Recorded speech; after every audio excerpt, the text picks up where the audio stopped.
জবাব দিয়ে দিয়েছেন, ইয়াসআলুনাকা আনির রূহ কুলির রূহু মিন আমরি রাব্বি। হে নবী, আপনি কোন জিজ্ঞেস করে রূহ কি, আপনি বলে দিন কুলির রূহু মিন আমরি রাব্বি, রূহ হচ্ছে আমার রব্বুল আলামিনের কি একটা আদেশ মাত্র, আমার আল্লাহর কি একটা আদেশ। আল্লাহ বলছেন কুন, হয়ে যাও, সঙ্গে সঙ্গে ফায়াকুন। আল্লাহ সুবহানাহু ওয়া তাআলা যখন কোনো কিছু করতে ইচ্ছে করেন তখন তিনি কি বলেন, কুন বলেন, সঙ্গে সঙ্গে ফায়াকুন, সঙ্গে সঙ্গে হয়ে যায়। আল্লাহ বলেন কুন, হয়ে যাও, সঙ্গে সঙ্গে হয়ে যায়। আমাদের তো তৈরি করতে হয়, এটার পিছনে অনেক মেহনত করতে হয়, কিন্তু আমার আপনার স্রষ্টা আল্লাহ রাব্বুল আলামিনের কোনো কিছু তৈরি করতে হলে এরকম মেহনত করতে হয় না। শুধু আল্লাহ কিভাবে সেটা করবেন সেইভাবে বলে কুন, হয়ে যাও, সঙ্গে সঙ্গে তা হয়ে যায়। তো আল্লাহ সুবহানাহু ওয়া তাআলা যখন দেখে এখানে কি রূহ সঞ্চার করা দরকার, তখন আল্লাহ বলেন কুন, হয়ে যায়। আল্লাহ শুধু একটা আদেশ করেন, সঙ্গে সঙ্গে কি রূহুর সঞ্চার হয়ে যায়। সম্মানিত ভাইরা, ওই রূহুর সঞ্চার যখন হয়ে যায়, তখন ওই সন্তানটা যখন মায়ের গর্ভে থাকে, গর্ভে থাকাকালীন ওই সময় থেকেই মা কি বলে সকল কথা কি কান খাড়া করে শ্রবণ করে। এই জন্য মা যদি স্টেজ জলসা দেখে, সন্তানও কি ওই স্টেজ জলসা হবে।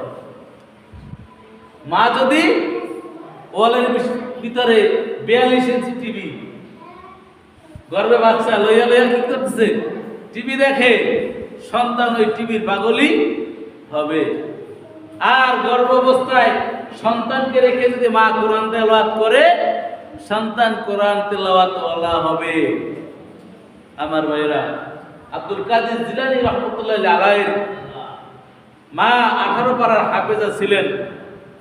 আব্দুল কাদের জিলানী রাহমাতুল্লাহি আলাইহি যখন গর্ভে আসলেন, যখন তার ভিতরে রূহ ফুঁকে দিলেন আল্লাহ, তখন তার মা ওই 18 পারা কোরআন বারবার রিপিট করতেন। শুরু থেকে 18 পারা পর্যন্ত বারবার রিপিট করতেন, বারবার তেলাওয়াত করতেন, আর এই সন্তান সেখানে কান খাড়া করে সেটা শ্রবণ করতেন। আমার ভাইরা, আব্দুল কাদের জিলানী রাহমাতুল্লাহি আলাইহি পৃথিবীতে আসার পরে যখন তার মুখে বাক্য শুরু হইল, কথা বলা শুরু হইল, তখন থেকেই তার তেলাওয়াত 1 থেকে 18 পারা তেলাওয়াতের মুখস্থ। সুবহানাল্লাহ। মায়ের তেলাওয়াত শুনে শুনে কি তার তেলাওয়াত মুখস্থ হয়ে গেছে। আর আমাদের সন্তানরা, আমাদের মা বোনেরা যেরকম আমল করবে সেরকমই তো হবে, যেমন কর্ম তেমন ফল।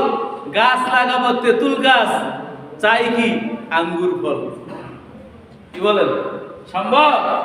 আঙ্গুর গাছ লাগাইলে আঙ্গুর ফল পাওয়া যাবে, তেঁতুলের গাছ লাগাইলে তেঁতুলই পাওয়া যাবে। সেখানে যদি আমরা আঙ্গুর তালাশ করি, সেটা আমাদের জন্য বোকামি ছাড়া আর কিছুই হবে না। সম্মানিত ভাইরা, আর একজন মায়ের কথা আমি বলি। আমাদের ইমাম কয়জন বলেন সবাই? ইমাম কয়জন?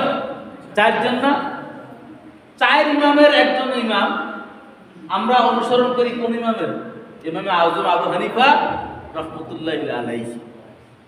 কিন্তু 4 জনের ভিতরে একজন ইমাম আছে, ইমামে মুহাম্মদ রাহমাতুল্লাহি আলাইহি। তো উনি কি পৃথিবীতে আসেন নাই, আসার আগে ওই যে 1 নম্বর সন্তানের হক কি ভালো একটা মা। ওনার বাবা কি করছেন, ওনার বাবা যখন বিবাহের বয়সে উপনীত হলেন, তখন ওনার দাদা অর্থাৎ ওনার বাবা বলছে, বাবা সন্তান যখন বিবাহের বয়স হয় তখন কি করে, আশেপাশের লোকেরাও খবর দেয় না যে মুখটা একটা ভালো মেয়ে আছে, দেখেন বন্ধু বান্ধবে খবর দেয়নি। আবার ছেলের বাবাও যে বন্ধু বান্ধব বলে যে ছেলের বিয়ে করার মধ্যে একটু তো ভালো একটা মেয়ে পাও কিনা।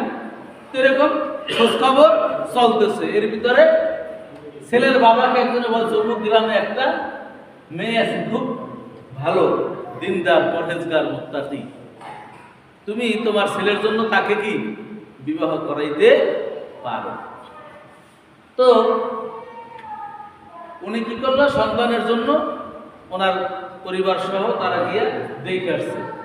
দেখে আসার পরে ছেলেকে বলছে, বাবা আমরা তো তোমার জন্য একটা মেয়ে দেখে আসছি, তার যত গুণ আছে সব গুণের কথা বলছে। সে নেককার, পরেজগার এবং দিনদার, নরম মনের মানুষ, সে সাংসারিক হবে, শ্বশুর শাশুড়ি খেদমত করবে, তোমার দেখভাল করবে, এরকম অনেক প্রশংসা করছে। এখন আমরা পছন্দ করছি, বাবা তুমি একটু দেখে আসো, তোমার যদি পছন্দ হয় তাহলে কি আমরা সামনের দিকে অগ্রসর হব। এখন ছেলে বলতেছে, মনে মনে ভাবতেছে, এত প্রশংসা যা, তার আর আমি কি দেখবো? হ্যাঁ, তার আর আমার কি দেখার প্রয়োজন? বলছে, বাবা তোমরা যেহেতু দেখছো, আমার আর দেখার প্রয়োজন নাই, তুমি কি করো, বিবাহের ব্যবস্থা করো। মা বাবা খুশি হয়ে গেলেন, বিবাহের ব্যবস্থা করে দিলেন। বিবাহের ব্যবস্থা করলেন, বিবাহ সম্পন্ন হয়ে গেল। এরপরে কি স্বামী এবং স্ত্রী একসাথে বাসর করে দেখার পালা। সেখানে তারা কি করেছেন, একত্রিত হলেন। একত্রিত হওয়ার পরে দেখতেছে যে যেই গুণের কথা বলছে, যত গুণের কথা বলছে, এখন গুণ তো বিচার হইব, তার সাথে চলাফেরা করলে বা সময় কাটাইলে গুণ বোঝা যাবে। কিন্তু প্রথম হইল দেখাতেই, দর্শনেই কি তার মনের অবস্থা কি খুব খারাপ হয়ে গেল। অর্থাৎ তার চেহারা সুন্দর ছিল না, দেখতে সুন্দর ছিল না, কিন্তু বাকি সকল গুণ সোলানা পরিপূর্ণ ছিল। কিন্তু বিবাহের ভিতরে প্রত্যেকটা স্বামী চায় ভালো একটা, দেখতে সুন্দর একটা, সুশ্রী একটা স্ত্রী। এটা থাকে কি সকলের এক নাম্বার পছন্দের।